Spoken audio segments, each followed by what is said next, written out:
আজকের ডেইলি ব্লগটা শুরু করছি সেখান থেকেই যেখানে শেষ করেছিলাম। আজ বলবো ত্রিপুরার তেলিয়ামুড়া ট্যুরের শেষ কয়েকটা দিনের কিছু বিশেষ মুহূর্ত। এই দিনটা ছিল মহাশিবরাত্রি, আমাদের সবার কাছে খুবই গুরুত্বপূর্ণ এবং পবিত্র একটা দিন। ছোটবেলা থেকে আমরা দেখে আসছি এই দিনে শিব ঠাকুরের আরাধনা করলে মন শান্ত হয় এবং জীবনে এক ধরনের পজিটিভ এনার্জি আসে। শিব ঠাকুরকে আদিযোগী বলা হয় কারণ বিশ্বাস করা হয় উনিই প্রথম যোগী যিনি মানবজাতিকে যোগ ও ধ্যানের জ্ঞান দিয়েছেন।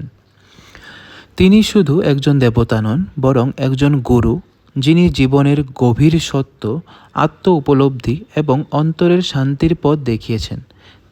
তাই শিবকে আমরা শুধু পুজো করি না, বরং তার জীবন দর্শন থেকেও অনেক কিছু শেখার চেষ্টা করি। সকালে আমরা সবাই খুব ভোরে উঠে স্নান করে পুজোর প্রস্তুতি নিলাম। চারপাশে একটা ভীষণ পবিত্র আর শান্ত পরিবেশ ছিল। ধূপের গন্ধ, মন্ত্রের আওয়াজ সব মিলিয়ে যেন এক অন্যরকম অনুভূতি।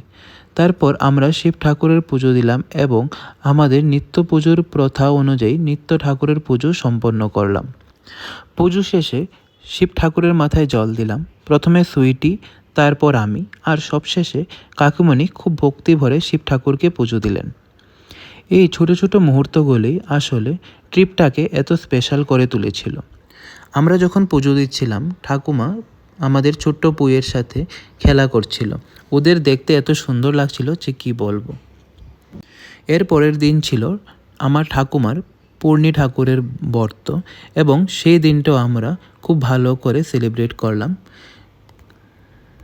ঠাকুরের গানের সাথে পরিবারের সবাই মিলে কীর্তন করলো এবং সাথে ঠাকুরের কাছে কিছুটা ভোগও দেওয়া হয়েছিল। আমার তো ঠাকুর পুজোর পর ভোগ খেতে ভীষণ ভালো লাগে।